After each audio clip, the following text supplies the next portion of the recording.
Malam hari ini peringatan daripada haul Al-Imam Al-Habib Abdullah bin Alawi bin Muhammad bin Ahmad Al-Haddad yang kita peringati dari sejak wafat beliau sekitar 311 tahun yang lalu beliau wafat, dan hingga saat ini kita masih mengenang beliau. Hingga saat ini kita masih menyebut nama beliau. Hingga saat ini kita masih mengambil keberkahan dari beliau, ilmu beliau. Hadirin yang dimuliakan Allah Subhanahu wa taala, kita punya keluarga dekat yang udah wafat. Tapi apakah diingat oleh kita? Enggak.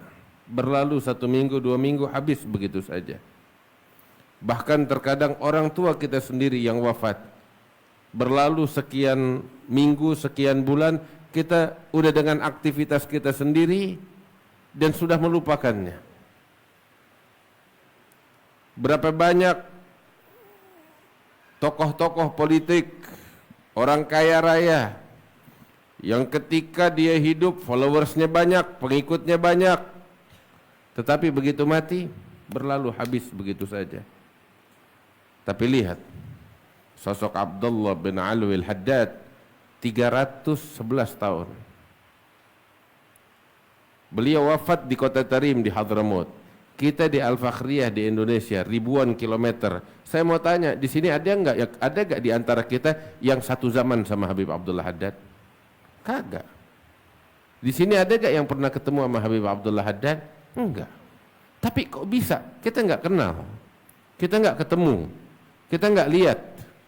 Tapi kita di sini mencintai Abdullah Haddad. Kita di sini membaca ratibnya Habib Abdullah bin Alawi Al-Haddad. Kita di sini mengkaji kitab-kitabnya Habib Abdullah bin Alawi Al-Haddad. Enggak cuma di sini, di berbagai tempat, di berbagai penjuru dunia, kitabnya Habib Abdullah Haddad dibaca. Padahal beliau wafat 311 tahun yang lalu dan enggak ada seorang pun dari kita yang pernah ketemu beliau. Apa ini semua? Kalau bukan karena Allah, Tuhan yang menciptakan Abdullah Haddad, yang menjadikan keberkahan Abdullah Haddad seperti ini. 311 tahun beliau wafat, tetapi nama beliau masih disebut. Allah yang membuat itu. Allah yang menentukan itu. Tahu gak kenapa? Karena sosok Habib Abdullah Haddad adalah sosok yang dicintai oleh Allah Ta'ala. Dan itulah yang dinyatakan oleh baginda yang agung Nabi besar Muhammad sallallahu alaihi wasallam di dalam hadisnya yang sahih. Idza habballahu 'abdan nada Jibril. Ya Jibril, innallaha yuhibbu fulanan fa'ahibbah. Fayuhibbuhu Jibril. Thumma yunadi Jibrilu fi ahli sama.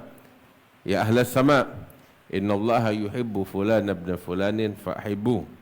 Fayuhibbuhu ahli sama. Thumma yudha'u lahul qabul fil ard. Nabi sallallahu alaihi wasallam di dalam hadisnya yang sahih, beliau mengatakan, apabila Allah cinta kepada seorang hamba, maka Allah akan memanggil malaikat Jibril. Dipanggil oleh Allah, wahai Jibril, sesungguhnya Allah cinta kepada hambanya Fulan bin Fulan, engkau wahai Jibril wajib cinta kepada itu hamba. Subhanallah. Malaikat Jibril yang agung, pemimpin dari para malaikat, Allah wajibkan kepadanya untuk cinta kepada seorang hamba yang terbuat dari darah dan daging. Wajib cinta, enggak sampai di situ. Setelah diperintahkan itu, Jibril memanggil seluruh penduduk langit, para malaikat, arwah tahirah, arwahnya para nabi, para aulia, seluruh penduduk langit dipanggil. Pengumuman, undang-undang datang dari Allah. Apa itu? Ya ahlas sama, innallaha yuhibbu fulanan fa'ahibbuh. Wahai penduduk langit, sesungguhnya Allah cinta kepada hambanya fulan, maka kalian semua wajib cinta kepadanya. Masya Allah. Seluruh penduduk langit mencintainya. Kemudian setelah itu kata Nabi, thumma yudha' lahul qabul fil ard. Kemudian Allah letakkan baginya penerimaan oleh penduduk bumi. penduduk bumi ini. Semua yang ada di bumi mencintainya, menerimanya dengan lapang dada. Ini kita buktinya sekarang. Kita penduduk bumi ini. Kita nggak kenal sosok Habib Abdullah Al-Haddad, tetapi kita di sini semua cinta kepadanya.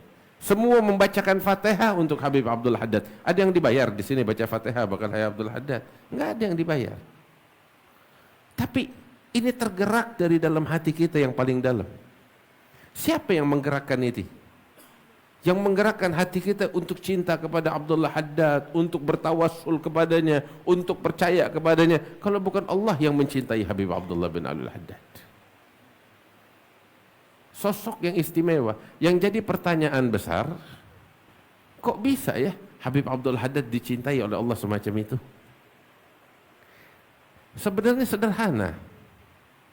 An-Nabi SAW di dalam haditsun sahih yang diriwayatkan oleh Imam Bukhari, beliau mengatakan sebagaimana diriwayatkan oleh Imam Bukhari fi sahihih wal Imam Abu Nuaim, bahwasanya Allah Ta'ala mengatakan fi hadis qudsinya, bahwasanya ma tagarraba ilayya 'abdi bi syai'in ahabba ilayya mimma aftaradtuhu alaih wa la yazalu 'abdi yatagarrabu ilayya bin nawafil hatta uhibbah. Allah Ta'ala bilang di dalam hadis qudsi yang sahih, seorang hamba ketika mendekatkan dirinya kepadaku, yang paling aku sukai dari hamba itu adalah tatkala dia melaksanakan hal-hal yang aku wajibkan kepadanya. Perkara yang wajib, baik itu dari segi perbuatan atau meninggalkan. Artinya perkara yang wajib dilakukan, dia lakukan. Perkara yang wajib ditinggalkan, dia tinggalkan.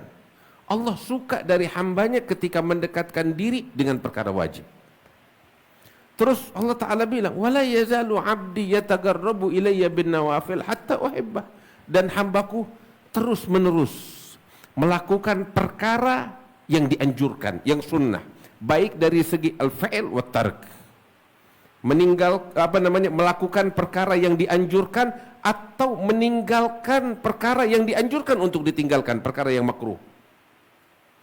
Dia terus menerus seperti itu hingga dia mencapai satu titik, hatta uhibbah, titik di mana Allah katakan, aku cinta kepada hambaku. Allah. Ini langkah yang Allah sendiri nyatakan di dalam hadits qudsi untuk mencapai titik kecintaan Allah kepada hamba, yaitu dengan melaksanakan kewajiban dan memperbanyak daripada sunnah yang disunnahkan.